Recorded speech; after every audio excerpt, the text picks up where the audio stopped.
Mga kaibigan, dito naman po tayo sa ating YouTube 3A Flores channel kaibigan. Ngayon po kaibigan, meron na po nag-comment sa atin na isang kaibigan kung paano po daw tayo magdugtong ng tubo sa ilalim ng steel plate, na hindi po daw gagamitin ang pag-welding na plane kaibigan.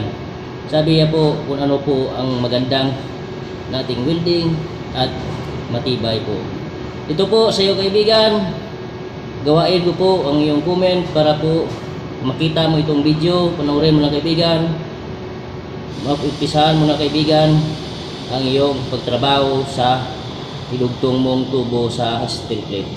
Kasi po kaibigan, alam ko bago ka pa lang po kaibigan sa pag-welding ng steel plate at magdugtong ng tubo, kasi po kadalasan nagtrabaho mo dyan sa lupa, mga maliit lamang na pag-welding o sa mga steel truss o gate. Ito po kaibigan ang technique naman sa pag-welding natin sa tubo na idugtong sa ilalim ng steel plate. Ito po kaibigan, para po sa iyo ito kung paano ko to gagawin, at ito ay iyong panoorin at ito ay iyong i-welding sa iyong pagtrabaho, at ito kaibigan ang tamang gawin sa iyong pagdugtong ng tubo sa steel plate. Una po kaibigan, lagyan mo po natin ito ng gap. I-grind mo lang ito kaibigan, paikot, para po kaibigan pag welding natin dito, kapasok po ang ating welding sa idugtong natin na steel plate sa ilalim.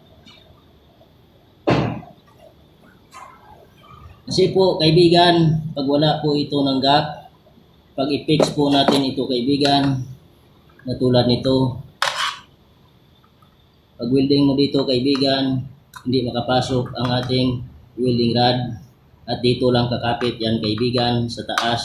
Iba po kaibigan, kahit kunti mayroon ng gap, kasi po papasok dito kaibigan ang ating welding. At sa pag-welding po natin ito kaibigan, taas, baba, taas, baba, taas, baba, taas, baba. Hanggang paikutin natin ito kaibigan, hanggang matapos ito. At dandahanin mo lang po ang iyong kamay sa pag-ikot. Taas, baba, taas, baba, taas, baba, taas, baba.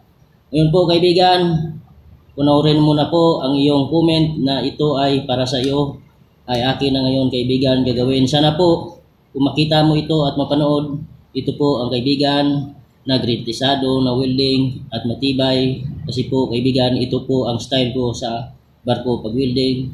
Kahit anong malakas ng mga vibration kaibigan, hindi po ito kaibigan nagka-crack. Kasi po kaibigan, pag plane po natin, isa lang po ito kaibigan ang kanyang kapit. Iba kasi ito kaibigan, una po tayo sa taas, baba, taas, baba, taas, baba. Ngayon po kaibigan, welding na po natin ito.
Ito na po kaibigan ang ating welding. Sa'yo po ito kaibigan.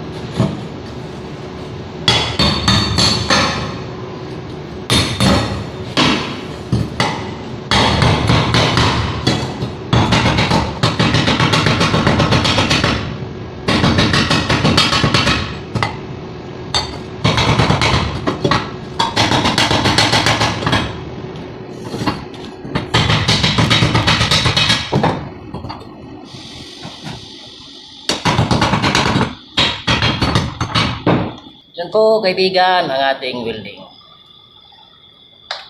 See, kita nyo kaibigan kung ano kaganda yan ang ating welding at matibay. Kasi po dalawa po itong kaibigan. Taas baba, taas baba. Ngayon po kaibigan, lagyan po natin ng tubig.